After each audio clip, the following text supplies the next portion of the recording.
everyone. It is so great to be here. This is my second time at Electrify. I love this event. We have an awesome panel, and we get to talk about the biggest news, I think, in EVs, certainly when this news came out last year, and then this year as it's unfolding. So what we're talking about is the Tesla supercharger network opening to other brands, which we thought we would never say, but Ford and Rivian drivers already have access, and the remaining car brands are going to kind of get access over the next year or so, and they will also change their charge port to the NACS port that Tesla has developed. So it's a huge shift, and I want to turn it over to my panelists. Just introduce yourself briefly, and then tell us why this is such a big deal. Hello, my name is Schmidtke Electric. Laycee, as you saw on the screen there. I am actually an industry veteran. I've been in the automotive business for about 15 years, working with car companies on automotive education programs. So when they have a new product coming out and they need to either educate their consumers or their dealer partners, or maybe even the employees at the OEMs, then I go in and I learn everything I need to know about that product, and I come and educate. I've been focusing on EVs since probably about like 2014 or so. That's my specialization. So that's all I run now is EV programs there. And during the pandemic, I started my media brand, Schmidtke Electric, to keep myself in the business and talk about the news that's happening in the EV business. So I run now a 10-minute EV news segment every week on my channel. And how do you think this supercharger deal with Tesla would change EV driving in the US? You know, I think it is going to be impactful because people do want reliable charging, and they have this thought in their head that they need to have maybe 500 miles of range. I always hear it from people when I'm riding in the car with them on a new EV program. They're always saying that magic number of, I need 500 miles of range, and they don't realize how many charging stations are across the country and that actually connect coast to coast. And even back in 2021, I was on a TV show where there was a rally, an EV rally, that we went from New York all the way to California in an EV. So I know for a fact it's doable because I've done it multiple times, and that's pretty much all I do is road trip in my EV. So it's extremely important, but I think the main issue is that the reliability is the concern, because even if you look at the map right now for superchargers that are open to non-Tesla EVs, you'll see that that map looks quite sparse in comparison to what Tesla has access to, because they're only version 3 or version 4 superchargers that they're compatible with. So maybe better reliability, but it's not access to the full network? Correct. Correct, all right. All right, go ahead. Introduce yourself, tell us a little bit about why this is such a big deal. My name is James Carter. I spoke before, and good to see everyone up here again. And I'm Principal Consultant of Vision Mobility, and my background is with Toyota for nearly 20 years. But yeah, I think the recent industry events have been a really big deal because it's really thrown some uncertainty into the industry and into charging. And there's been some uncertainty, particularly with NACS, with the other OEMs, about when they're onboarded, what's exactly going to happen with them. So I think they're not just consumers are struggling with the recent potential issues with supercharger, but also the rest of the industry as it's onboarded as well. Great, thanks. My name is Tom Bowen. I'm president of Cumerit Solutions. Cumerit is the largest provider of distributed workforce management in North America. We have a technology platform that connects 4,000 contractors across the US and Canada and expanding into Europe to our customers. Those are auto OEMs, those are technology providers, those are consumers. And so we come about this from a labor standpoint. And absolutely do we feel that the supercharger network is critical to this component. And while this news was troubling to hear for the industry, we also think that the rumors of the demise are a bit premature as we work with Tesla closely. And we still see a lot of activity as they're rebuilding and restructuring that. But we also think it's critical that the IONNA network, the Emanate network, all of these other opportunities continue to expand. From our perspective, the majority of charging will still take place at home. We think that's the best experience. 80% of the drivers will still be looking for residential experience. These networks are critical for the volume of multifamily, which don't necessarily have the same access to residential charging. So, yeah, I'm curious, with 80 to 90% of charging occurring at home and the Tesla superchargers are public, is it just psychological that people will feel comfortable buying EVs, or like, does this really get us closer in practice? And is it for all consumers or just some? Well, I personally think there needs to be a shift in mentality because I hear from people a lot that they feel like they can't charge anywhere because they don't see where the chargers are. So the visibility is one. But number two is, like Tom pointed out, level 2 charging is so important, or that slow charging needs to be prioritized because people need to understand that they need to match their dwell time with the activity that they're doing with their charging behavior. Instead of having to think, oh, I have to go fill up, I got to go to the corner of the gas station and fill up my tank because I'm out. Well, now our fuel is coming straight out of our home, or maybe at our workplace, or at the grocery store, at the facility where we go and work out, or fitness centers. So there's a lot of opportunity for us to open the eyes to consumers that whenever you're doing an activity, you can then just plug your car in and charge it while you're over there. So slow charging is a good option for that. Yeah, Emily, I think if you see so much emphasis on the reliability and how easy it is to get to public charging, more emphasis, I think, should be placed on how convenient it is to have charging at home, and that is then supplemented by those public chargers. I mean, that's a critical component for the average driver who is really looking at 100 miles or less a day. And so we look at a logical transition, particularly with multi-car families, is to start with an EV along with your hybrid or your ICE vehicle to start that transition, and then build from there. I think it's interesting, just going on from what Tom's saying, is people say, well, your EV takes 7 or 8 hours to charge at home. And I say, no, it takes 15 seconds because I just plug it in like this and then I'm done. And then it charges when I sleep. So, really there is, I think people need to think about reframing this charging time into what else am I doing when that vehicle is charging. And I don't know, I could be doing anything. It's just sleep, it's just sitting there charging. So, and we're not big mileage people like Laycee, but at the same time, to what Tom's saying, Tom's type of solutions that Qmerit have is absolutely ideal for us. And I think it's ideal for most families. So I'm hearing that home charging is still very much the premium experience. That's what we should still be focusing on, even though Tesla superchargers are opening.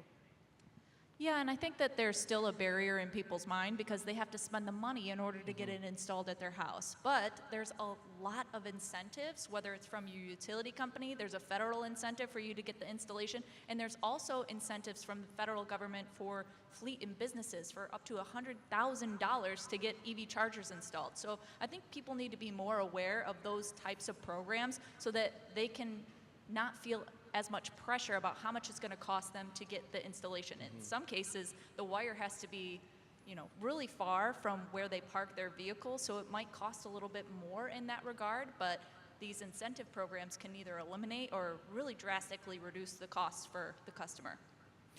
I think that just to go on, and we had this discussion last night actually on apartment buildings. If you live in an apartment building, it ain't easy.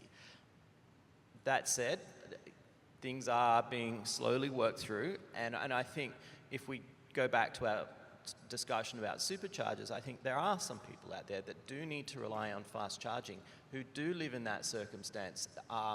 And while having that charging at home is far preferable, there is still that need to use that every day for some people. Yeah, I think my perspective got colored on that because Ford sent me an adapter and a Mach-E, a beautiful vehicle. They were like, oh, go try out our new supercharger integration. And living in Chicago at the time, and I was like, cool, let me look them up. 0 of the Tesla superchargers in Chicago were open to non-Teslas. And I was like, oh, man. And then I looked up all the other major cities in the US. Tesla has also not enabled those. So I think in crowded areas, maybe they're limiting it. I'm not sure why. There are a little more in LA. This is the city with the most in an urban area, but that affected my, kind of made me think like, we maybe can't rely on Tesla for everything, and I think that's what I'm hearing as well. I don't think Tesla had a head start, clearly, and then the importance of the supercharger network will remain, and it will continue, as we talked about. And the percentage of individuals that live in multifamily that don't necessarily have. A multifamily is a residential experience in a commercial building when you think about it, and the decision maker that buys the car isn't the same decision maker that gets to choose to put the charger in. And so access to public charging is critical, and Tesla plays a critical role. But as I mentioned, I don't think they were ever intended to be the only solution, and we see so much investment now from other networks that are coming in and counting on that. The other component is, which we need to be thinking about as we talk about charging, is accessibility to installations. You go to ACT, you go to these great conferences, and you see things, these fantastic technologies are out there, but the available labor is diminishing as well, and so a lot of attention needs to be focused in that area. Yeah, so it's a good thing we're not relying on Tesla 100% because they did just fire their entire supercharger team. So I want to ask about that. It's probably the biggest news this year. Have we seen any fallout from that, any consequences of it, or just everything as usual? I think from our perspective, and I'll turn it over to James as he is, I think the biggest impact tends to be the perception, right? And there's confusion in the market, there's pullback in the market, and people read the headlines of so many things that even James clarified in his keynote in terms of volumes and those. So while it was startling to see that, as we partner with Tesla, we see they're bringing folks back. There's still a huge commitment to the supercharger network as well as their commercial level 2 network. And so it's troubling, but at the same time, I think it's a bit overstated as to the extent of the impact of that layoff. I have to agree with that. I think it is overstated. I also believe that, you know, if you look at how Elon Musk operates, this isn't the first time where he's done a big round of cuts and then he brings back about 10%. So this is a very common thing. It was even written about in the Walter Isaacson biography. So this is a very common practice for him. Now, I do think this was probably a harsh reaction to something that he was not getting what he wanted from leadership. But in that regard, at this stage, it seems like everyone in the business is trying to cut costs, and this is one way to do it, unfortunately. No one likes to see anybody lose their jobs, but the reality of the situation is Tesla is kind of known for doing stuff like this, and ultimately they'll grow back, and I still think they're going to be the leader in charging moving forward. I think it was shocking. Like, I was at a conference 2 days after this happened, and to see a row of just fired Tesla supercharger workers in the front row, including the Canadian country manager for superchargers, was really quite wild. And, you know, they were in shock. And I think the rest of the industry in some way was in shock too. And I don't think that's helpful in terms of the greater rollout and promotion of EVs. Having said that, I agree with what Laycee said. This is kind of what he does. And this is not something I would do, but that's what he does. So I think we also need to bear in mind where, you know, they have been industry leaders, and this is really important. They're industry leaders for uptime, industry leaders for rollout, industry leaders at number of points, number of plugs per point. So they are the benchmark. Yeah, I guess the question is, they're industry leaders, but can they be collaborators? Like, you know, they've signed the paperwork with all these car companies. We have a tentative schedule. I mean, there's 3 brands that are supposed to get access in the next 3 weeks, which are GM, Volvo, and Polestar. Polestar told me it's been pushed to the summer. GM was very cagey. They initially said it would be later this year, and now they're saying, no, we're on the timeline. So, I mean, the good thing here is the proof will be in the pudding. Like, either the cars can charge at the stations or not. And so I think we'll see if there is any fallout, right? Well, and I think that, you know, we don't know what the issue is, if it's on the Tesla side or if it's on the OEM side. I mean, we've seen with GM in the past that they've struggled with software integration and getting their EVs on the ground. So for me, we don't have the full story, so we don't know who's clogging up the pipe. I also wanted to ask you about adapters, because you talk with so many drivers. So Ford and Rivian, I'm hearing that the adapters are kind of slow to go out. Have you heard that from any drivers? I have heard a little bit. You know, I'm still waiting on my adapter for my Rivian, and I did submit for it, but it'll be a while because they've done it based on who has taken delivery first, and I didn't get mine till this past October, so I still got a little bit to wait. But ultimately, what I've been hearing as far as the performance of the adapters is they work really great. It's just a matter of a slow rollout, which manufacturing-wise and working with so many different partners and collaborators, it's going to take some time. Yeah, I use a Tesla charger on a non-Tesla vehicle in my residence with an adapter, and there's no issues from there. And so, unfortunately, I think what we've seen is there have been some delays as new technology has been rolled out. This delay is not inconsistent with some of the things that we've seen. But we also see great headlines, recent headline of the investment that Honda will continue to make with their commitment to this coming out. Because we work with most of the auto OEMs that are manufacturing, we have visibility into the volume. You see all of these vehicles out, and we have some visibility into the volume and the brands that will be coming to the market. Many of these that are falling within price points that make these vehicles much more realistic for the average consumer right now, which is really exciting for us.